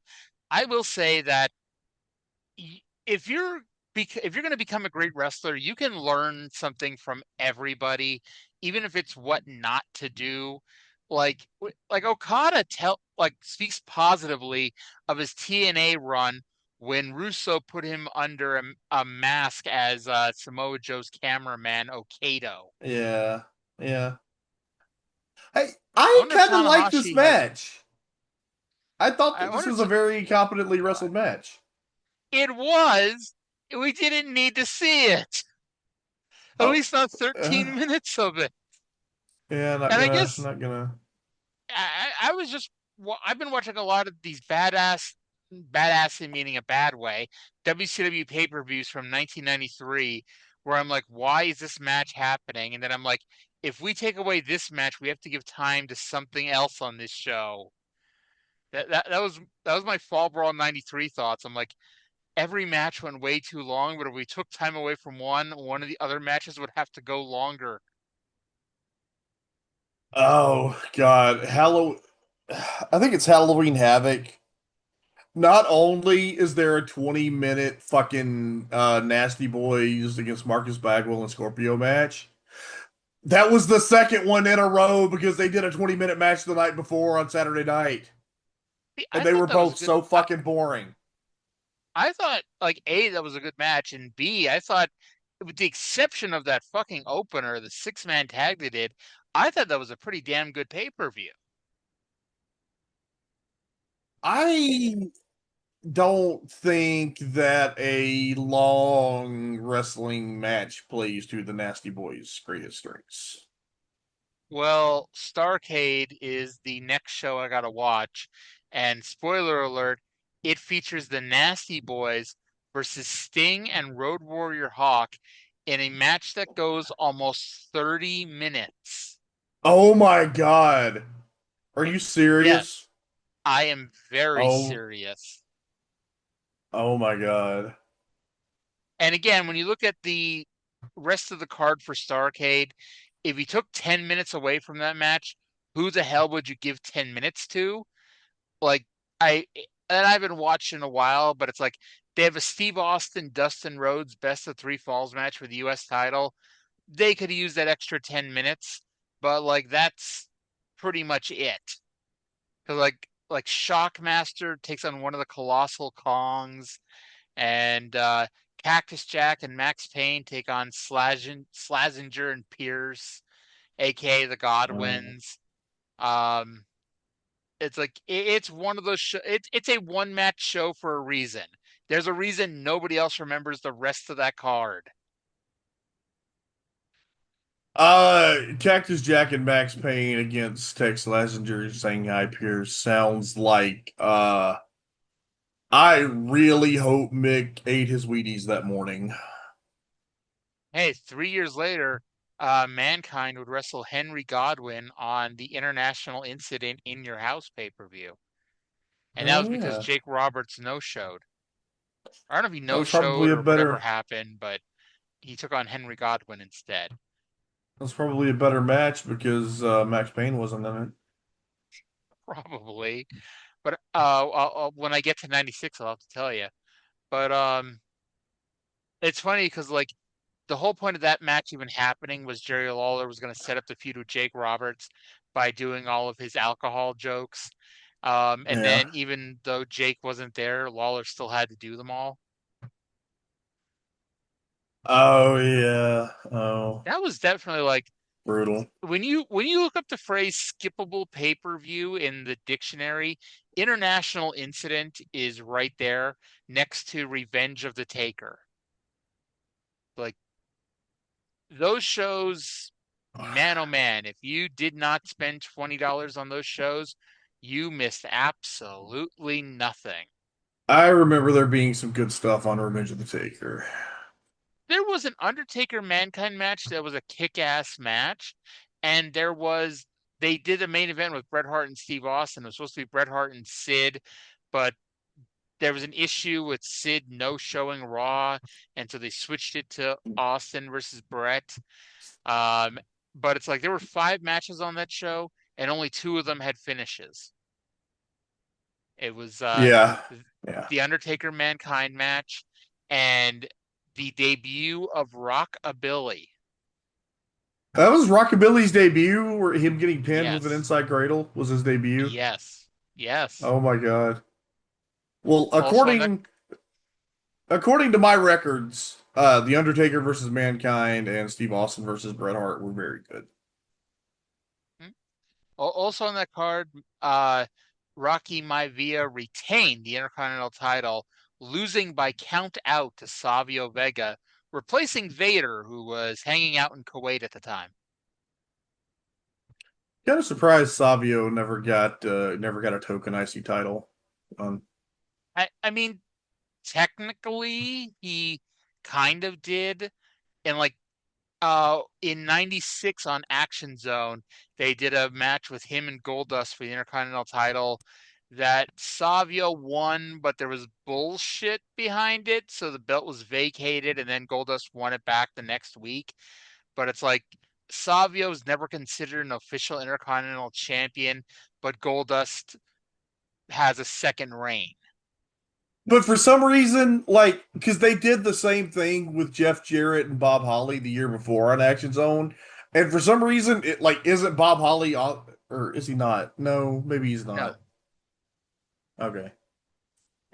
But that was also like around the time where Jeff Jarrett was having competitive TV matches with everybody. There's a match, and I think it's on Raw, that he has with Barry Horowitz, and this was before Horowitz had his win over Skip. And so it's like he had a competitive match with Barry Horowitz, and it's like, I bet Vince was watching that match and going, hey, we might have something here if we give Barry Horowitz a little bit of a push. Yeah, turns out that Jeff Jarrett fella is a pretty decent wrestler. By the way, well, I mean, the show's dropping days before All In 2, but my prediction is Jeff Jarrett wins the Casino Gauntlet match. The men. Oh, that'd be awesome. Confusion. And okay. Yeah. I told you my other idea, and I don't know. I forget what injury Luchasaurus has, but I thought what they'll do is, and I'd actually forgotten Christian was in the tag title match too, but my prediction is they do the tag title match early in the show. Regardless of who wins, Christian is not the person who wins the belts. And then he tries to replicate last year where he enters the Casino Gauntlet match, and then Luchasaurus comes out afterwards, and they tease like last year where he helped Christian win the match, but instead this time, if he can work, because again, I don't remember what injury he had, I don't know how well recovered he is. If he can do a move, have him lay out Christian with a choke slam or a kick or whatever, and if he can't do a move, just have him menace Christian to the back. I don't think it was an injury. I think he had a very serious health scare of some kind. I don't remember what the condition was, but it was By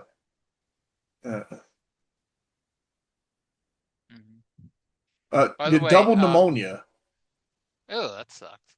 I remember how much I hate writing out Luchasaurus over and over and over again. I remember when I was doing those AEW pay-per-view recaps early on for the Observer, and I'm like, I'd have to write Luchasaurus 15 times a fucking match, and unlike everybody else, I can't shorthand Luchasaurus.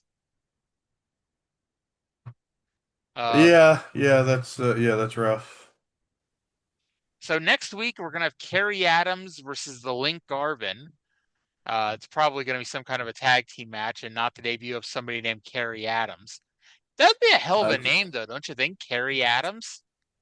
That'd be a good name. Yeah. We then get who looks... our. I was gonna say, you know who looks like he could be a Kerry Adams? John Tatum. Yes. So up next, it was Gino Hernandez, the American/Texas heavyweight champion, versus Johnny Tatum, who is a smiling, happy young man from Utah. Not from any specific city within Utah, but from the entire state of Utah. Okay. So I subsequently I looked it up, and it turns out that he is from Pensacola, and he was trained by Michael Hayes. But when they said he was from Utah, my first thought was, yeah, he looks like he's from Utah. My first thought was, isn't he Hollywood John Tatum? But yeah, this is our TV debut of Johnny Tatum. And remember how for the longest time all Japanese wrestlers were introduced as from Japan? This is the closest we're ever going to get to somebody being called from the United States, as Tatum was introduced as being from the entire state of Utah. Remember when D'Lo Brown was the European champion and he was introduced from a new city all the time? Yes. And then Al Snow dressed like from a different city in Europe. Oh man, they outside of Mr. Regal, those are my favorite parts of the European title. If I could bring back any title, it'd be the European title. Why is that? Like everybody says that, but it's like it's just another mid-card championship. But like that was a belt that everyone kind of really attached to, and I think it's because it was a very good-looking title belt. Yeah. You know, it was a very attractive belt, and then I don't know, like I love D'Lo Brown. I loved the whole chest protector thing, and like D'Lo Brown to this day is like one of my favorite mid-carders of all time. Like he's the founding member of my boys group, D'Lo Brown, and mainly because like founded on that European title reign. Who else is in the boys? Yoshihashi is a big member. And what's that guy's name from Noah? Not Daiki Nagai, that's the young lion from New Japan. Fuck. Oh. And not Daiki Inaba from Pro Wrestling Noah. And I don't know. It's like I feel like I should have more, but then there are only the three that like really stick in my mind, and I'm sure eventually there will be somebody else. But right now it's those three. Although I personally am sad, by the way, the Texas heavyweight title tournament didn't come down to Jose Lothario and Blackie Gordman. That's just me. So Gino and Johnny was not a bad match at all. Certainly more entertaining than the opener. Not that that's saying much. Hey, this was good. Yeah. And I gotta say, I was probably more entertained also because I was confident we'd have a winner. And sure enough, Gino won with a top rope elbow to the head. This is my first time seeing Gino. And yeah, it turns out he's pretty good. By the way, John Tatum, another example here in 1984, the year of the bad mustaches, is of why blind guys should not try to grow mustaches. Whatever happened to Chick Donovan? We got total package Lex Luger at home. Yeah, I don't. By the way, John Tatum had only been working for like I don't know a year at this point, but I mean he was good enough to be led. Definitely. By the way, this is the first time I ever saw Gino Hernandez wrestle, ignoring the other times he's wrestled on this show, including against No, I Joel didn't mean. Strongbow I a meant few this. weeks ago. I meant this run. Okay, I'll give you that. I'll give you that. All right. Then we got our main event, Kevin Von Erich versus Killer Khan. Kevin did not follow the code of honor. He stormed to the ring during the commercial break and just attacked Khan before DML had the chance to introduce the combatants. Khan thumbed the mat and Kevin got on the claw. So Khan got out of the claw with a thumb to the eye. Shouldn't that have been more devastating than the usual thumb to the carotid artery? Yeah, it should be. Because he used his taped thumb. That could be a blinding angle. But then right here, ladies and gentlemen, on world-class television, Killer Khan became the biggest babyface in the history of professional wrestling when suddenly he decided to press slam David Manning Von Erich. And who among us has not wanted to yeet David Manning Von Erich several feet? Yeah, you can have your yeet no yeet argument with Jimmy and Jey Uso. Everyone would like to yeet David Manning Von Erich across the ring like this. So even beyond that, like this was good. Like they had a good dynamic and the crowd was really hot. And okay, watching this, certain of Killer Khan's mannerisms make me feel like young Toru Yano might have been a fan.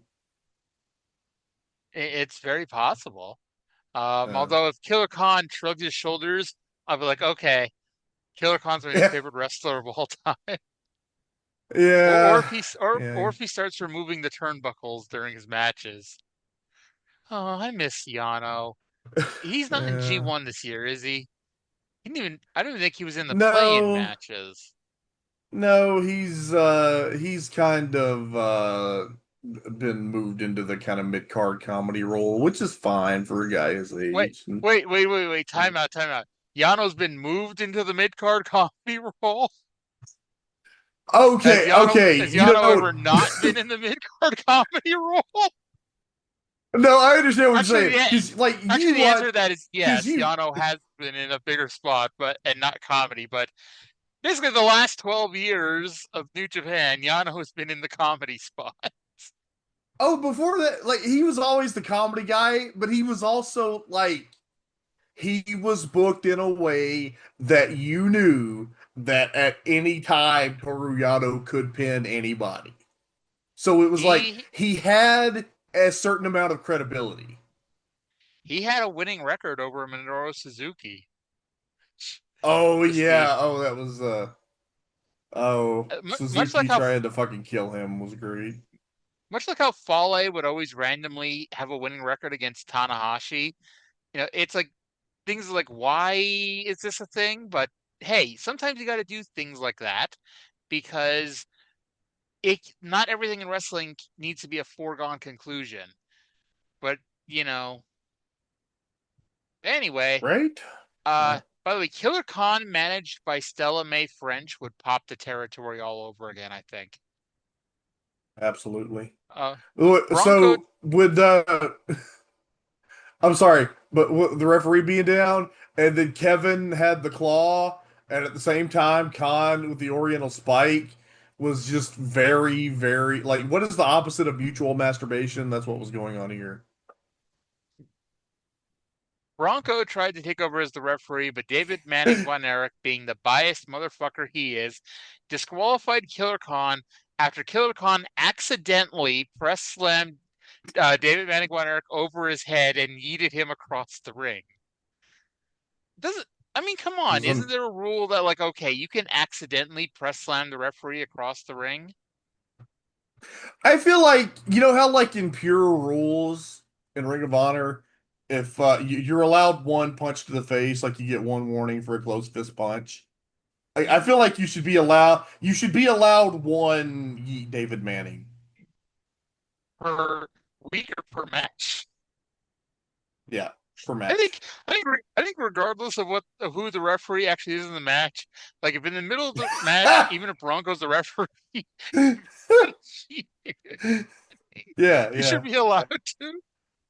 Oh, one of these days, I will make it to Tokyo, and I will have to make it a point to go to Killer Khan's restaurant. I hear very good things.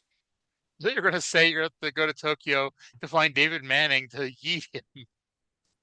I'm like, wait, David Manning lives in Tokyo? Hey, doesn't he live in Dallas? You need some. Oh, does he? Probably does. Oh yeah, I've got all David. By the way, listener, if the listener by some stretch of the imagination has a connection and can get me a Ring of Honor ticket, DM me on Twitter at @OregonTrae. And so you probably don't want to pay the astronomical price they're probably charging online. The last time I looked, there weren't any. By the way, Sir David Jeffrey Manning, born December 5, 1949, is a former British diplomat who was the British ambassador to the United States from 2003 to 2007. That is probably not the same David Manning. Oh, I was going to say, damn, he had a hell of a career. There's also a fictitious writer named David Manning. I don't know how one becomes a fictitious writer, but David Manning is a fictitious writer, apparently. Okay, a fictitious writer. Is that like the writer is fictitious, or it's a writer of fictions? Apparently, David Manning, it was a pseudonym used by a marketing executive around July 2000 to give consistently good reviews for releases from Sony subsidiary Columbia Pictures. Several fictional review quotes attributed to David Manning were used in the promotion of the medieval action drama A Knight's Tale, and Rob Schneider's comedy The Animal. Okay, this is fucking weird. You can picture David Manning Von Erich doing that? You are aware of the Bader Meinhof phenomenon, yes? The what phenomenon, I'm sorry? The Bader Meinhof phenomenon. If I do, I don't know that name. Okay, that's when when you find out about something that you didn't know about, and then suddenly like you hear about it everywhere. That's called the Bader Meinhof phenomenon. Okay, you are the third person in about 2 days that I have heard reference the movie A Knight's Tale. And I have not thought of that movie in 30 years. Interesting. Yeah, really weird. By the way, to the best of my knowledge, David Manning, the wrestling David Manning, is still alive. I'll see if he's in the phone book. I'll see if I can find the phone book. There's apparently a lot of David Mannings, and this David Manning, the one we're looking for, does not have a Wikipedia. How dare Wikipedia? How dare David Manning not to be cool enough to have a Wikipedia page? A whole bunch of people, by the way, tried breaking up Kevin and Killer, and then David Manning Von Erich threatened to fine them if they did not stop fighting, and I popped because they did not stop fighting. Yeah, they were like, "Fuck David Manning, we're just gonna keep fighting." Should have yeeted him again for good measure. Well, what's his name? Was down there. Buck Zumhoff, unfortunately, was down there, and he did not get yeeted. Oh, it's a shame. You know, when you told me that I was going to end up being a big fan of Killer Khan, I was hoping that meant he murdered Bug Zumhoff with his bare hands. And Grizzly Smith. Yeah, Unfortunately, yeah. not quite as good as that. Not quite. No. All right, so we somehow got through 30 minutes of Matt Bloom talk and still got the show over in less than 2 hours. What does that say about Oh, wow, we us? did. Yeah. I don't think any of this says anything good about us. By the way, I have a new follower on Twitter, Baron O'Beef Dip. Is he related to Baron Gattoni? Sadly, no. Oh. Sadly, no. Samoa Joe is randomly trending. Let's see why. Is it because Samoa Joe was cool? apparently I hope it's because Samoa Joe was cool. I think it's because that show he's on Peacock. Oh, yeah. He's Yeah. yeah. But yeah. So Samoa Joe's cool. Baron Contoni is amazing. And yeah. By the way, so I picked Jeff Jarrett for the winner of the Gauntlet match. Who do you think wins the men's Gauntlet match? Oh, let me see here. I don't know. Jarrett makes sense in a way, but then like, why are you doing that since now that Hangman is a babyface? Like I don't know. That's a weird way to try to close that loop.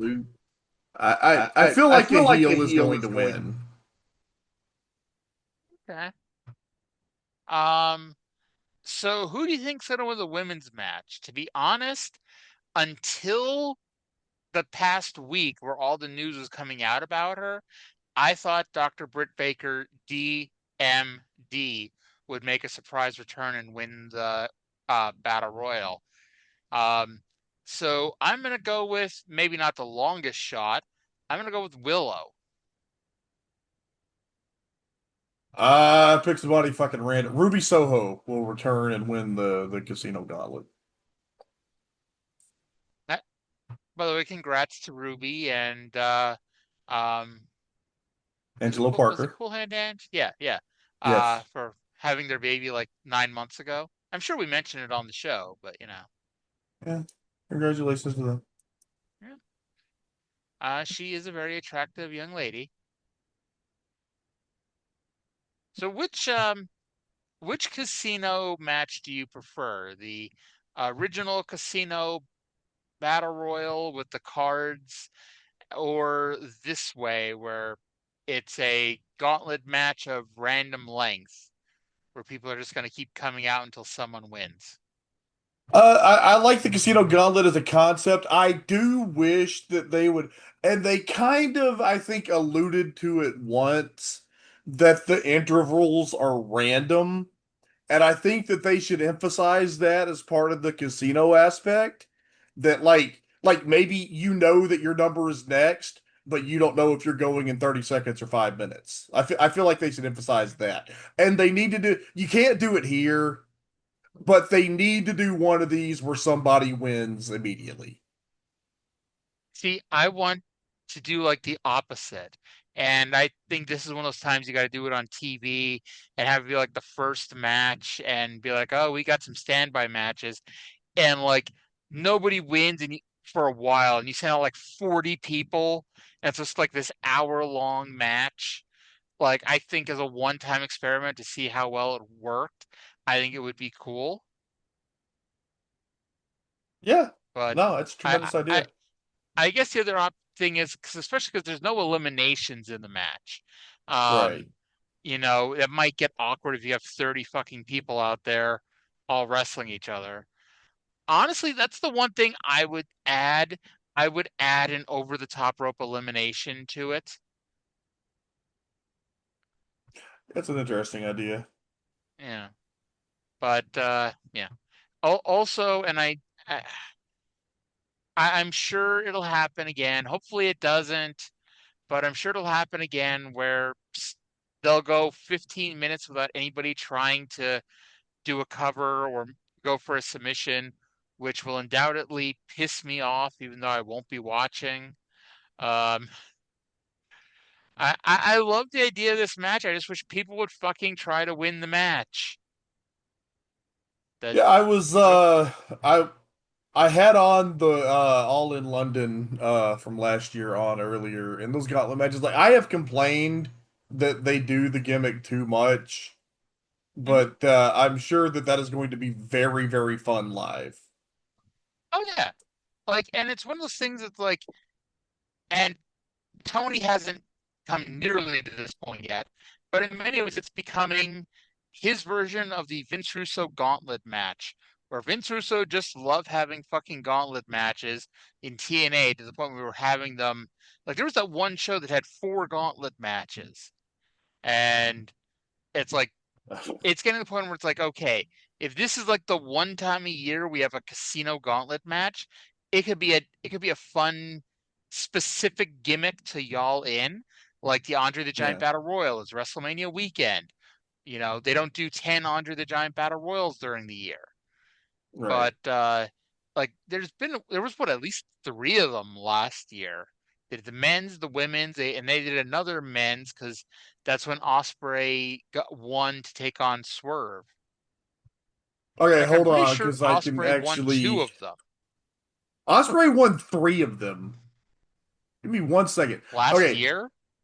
Last year. Okay, in 2024, there were 4 of them, and Ospreay won 3. There was the one in April for the international title shot that Ospreay won, and then there was the one in May for the world title shot at Forbidden Door that Ospreay won. Then the one in London that Christian Cage won, and then they did the tag team one that Ospreay and Cal Fletcher won. I don't remember that one. When was the women's one that Megan Bain won? Tony Storm won, and it was January 15th. Why did I think Megan Bain won? Because she had just debuted around that time. Well, did she? Actually, she debuted in that match, was her didn't debut. She? Yeah, that was Yeah. Her debut was that night. Yeah. And No, yeah, that was when Tony won to get a title shot in Australia. And I was pissed because I didn't know Mariah's contract was ending, because I'm like, this could be the greatest year-long story ever with the stupid amnesia thing. And I thought they were blowing through it too fast. And I still think they blew through it too fast, but they kind of had to. Yeah, you know what? I am not gonna. I have always been a strong advocate of wrestlers moving territories as a good thing, and it's the way that the business was meant to work. But I really appreciate Mariah May in particular. She came in, she did one storyline where she was this evil antagonist, and she got her comeuppance, and then she disappeared. Perfect. No notes. No notes. Yeah. 10 out of 10 would do again. Mm-hmm. By the way, this week on Impact, oh my God, Indy Hartwell, who I love Indy Hartwell. I think she's just adorable. I think she's a great character. She's got her hands full this week because she's got a match with Noam Dar's favorite woman, the beautiful Alicia Fox. Oh, okay. I have not seen her at all. Is she like, what's the, have you got a review Indy on Hartwell or Victoria Alicia Crawford? Have I got a what on Victoria Just Crawford? Have you seen her? Do you have a scouting report? Have I seen Alicia Fox wrestle? Yes, in the past just lately. 15... Lately, I meant lately, this TNA run. No. Okay. Because I'm gonna bet she hasn't magically gotten a million times better. She may be a million times sober, and if it is, good for her. Yeah. But yeah. What if they bring in Melina to wrestle Alicia Fox? Melina versus Alicia Fox. Who? Yeah. By the way, I still mark out for that Royal Rumble when Indy Hartwell was in it, and instead of pointing to the sign like everybody else did, she gave it a big thumbs up. That's delightful. All right, so I think we can wrap things up here. Have you done any more Oh My God casts lately? No, we haven't, but probably not next week because, the thing, but hopefully the week after that, probably. The Thing. All right. Yeah. So I'm going to Vermont this weekend. Trey's going to The Thing. We're still going to do Smoky Mountain Thursday, so I mean, nothing changes here. If we didn't tell you we had other plans, you'd have no idea we had other plans. But thank you all for listening. Hope you all enjoyed the show, and we'll talk to you again in 7 days. Bye.